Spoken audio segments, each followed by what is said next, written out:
liberalistas fuertes que había, que secundaban casi todos los escritores. Exactamente. Claro. Entonces hay un ataque a eso, a lo económico en un principio, y más tarde, en la actualidad, ya uno no ve poetas ni escritores atacando el sistema. Eso Entonces, ha ido desapareciendo, pero... Yo pienso que no es tan atacable como antes, y yo pienso, lo hemos hablado más veces ya en el programa, que no nos podemos, los escritores no nos podemos abstraer, no nos podemos desligar de los acontecimientos sociales e históricos. Cuando,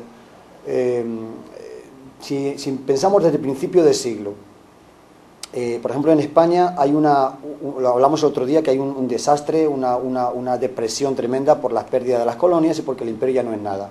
Entonces hay un movimiento que se llama regeneracionismo, y es que todos los escritores de la generación del 98, con ese pesimismo de esas derrotas, pero quieren regenerar. Sigue avanzando el tiempo, empiezan a venir las vanguardias. Es el tiempo, por ejemplo, de Ortega y Gasset. No se puede ligar tanto, porque eso es una generación posterior, del 14 me parece que la llaman. Ya no está tan influenciado por esto, pero está influenciado por las vanguardias. Ya en España se ha pasado un poco ya lo que es... todo ese amargor del desastre del 98, y hay conflictos entre la derecha y la izquierda, entre el conservadurismo y el liberalismo. Por un lado está la dictadura de Primo de Rivera, con el consentimiento de la corona, con el consentimiento de Alfonso XIII. Se recortan completamente las libertades para los escritores, se resienten, y en función de eso tienen que escribir, aunque sea la clandestinidad. No funciona, 6 años después la dictadura se acaba, dimite este hombre, hay otra dicta blanda que le llaman, pero ya el pueblo provoca que en el 31 haya unas elecciones que se eligen monarquía o república. Al elegirse la república, otra vez se abre totalmente el liberalismo, y todos los escritores, que todavía hay Unamuno, toda la gente del 98, más toda la generación del 27, bien jovencitos, Lorca, Miguel Hernández, toda la generación de Salinas, toda esa generación del 27, más los de entre generaciones, que son, por ejemplo, Ortega y Gasset, ahí es cuando se explayan a escribir. Pero llega el 36, y el 36, la guerra civil. Guerra civil. Cuando el 39 gana el general Franco, se acabó. Si hay algo es en la clandestinidad. Matan a Lorca, muere Miguel Hernández, muere Machado. Juan Jiménez tiene que marchar ahí, muere Antonio Machado. Es decir, ahí se frena.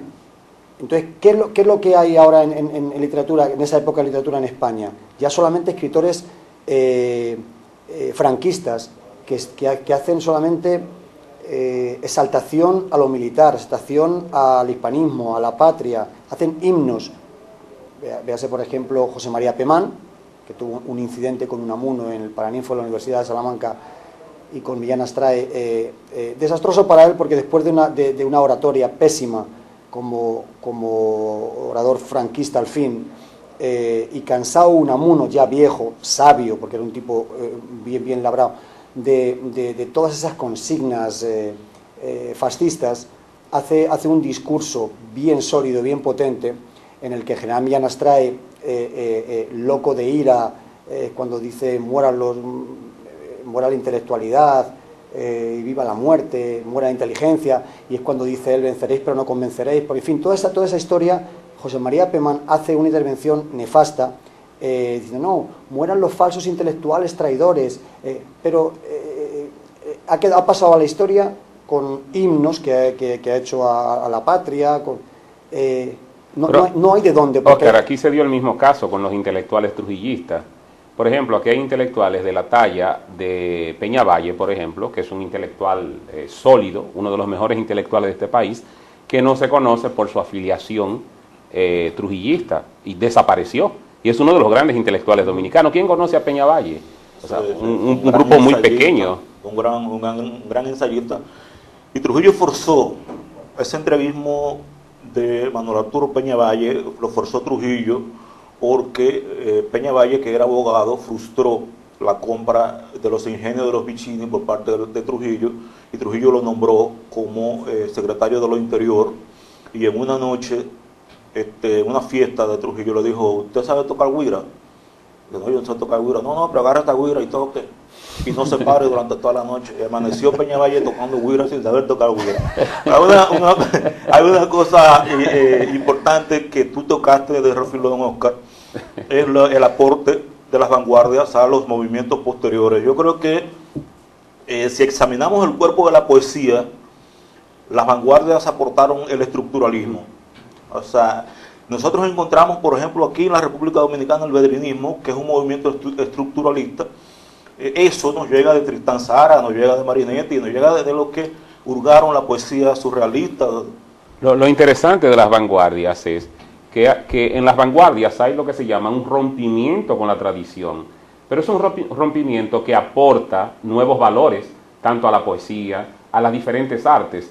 Por ejemplo, la pintura se nutrió muy bien del surrealismo, pero no solo la pintura, la literatura y todas las artes se nutren con los movimientos de vanguardia.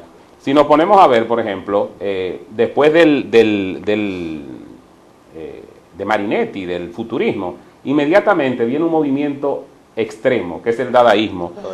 El dadaísmo propone que si tú coges y recortas papeles, tú recortas un periódico, palabras de un periódico, y tú la vas pegando en una hoja sacada al azar de una funda plástica, y tú la pegas, lo que resulta es un poema. O sea, ya eso es una forma extrema de escribir. Por suerte, al dadaísmo le sigue el surrealismo, que en el surrealismo lo que se pretende es tus sueños, tus emociones inconscientes, llevarla tanto a la pintura como a la literatura. Entonces ahí hubo una especie de salvación, porque el dadaísmo se fue a un extremo tan grande que no tenía solución. Era como si se hubiera abolido todo lo que la razón dentro de la literatura. Encontró una salida digna a través del surrealismo. Sí. Lo que pasa es que los dadaístas, con Tristán Tzara a la cabeza, planteaban que la poesía, la verdadera poesía, estaba antes de la poesía escrita.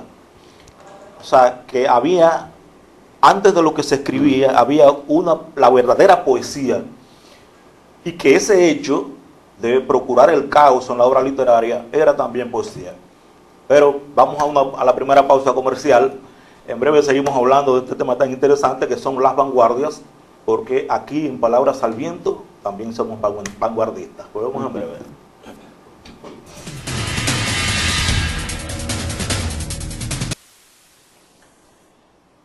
Entonces, escritores, las actividades se multiplican. Tenemos el día 16, Gran Teatro Cibao, la puesta en circulación del libro Jueves Literario. Exactamente. El 24. El 24 tenemos la puesta en circulación de la antología de escritores de Santiago. Exactamente, donde estamos nosotros todos. Estamos, en el caso mío y de Oscar, ¿no?, que no somos de Santiago, somos escritores invitados y aparecemos en esta antología. Y el 26, la puesta en circulación en La Vega, dentro del marco de la Feria Regional de Cultura, dedicada al profesor Juan Bosch.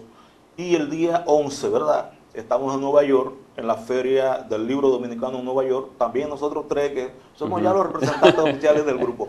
Ok, seguimos con las vanguardias.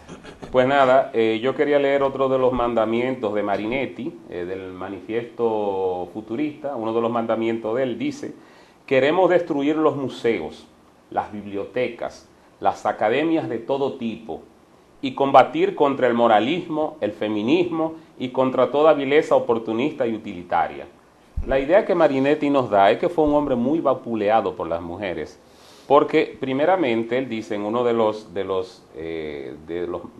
mandamientos que dice, y el desprecio de la mujer, y ahora está luchando contra el feminismo. Sin embargo, él dice que la poesía de la época debía glorificar los coches de carrera con sus gruesos tubos parecidos a serpientes de aliento explosivo. Decía que se le debía escribir un poema a un automóvil rugiente que parece correr sobre las ráfagas. Eso era más bello que la victoria de Samotracia. Señores, si uno ve, porque para entender la literatura o los movimientos, lo primero que uno hace es entender la época en la que los movimientos surgen. ¿Qué pasaba a principios del siglo XX? El avión es del año 1900. El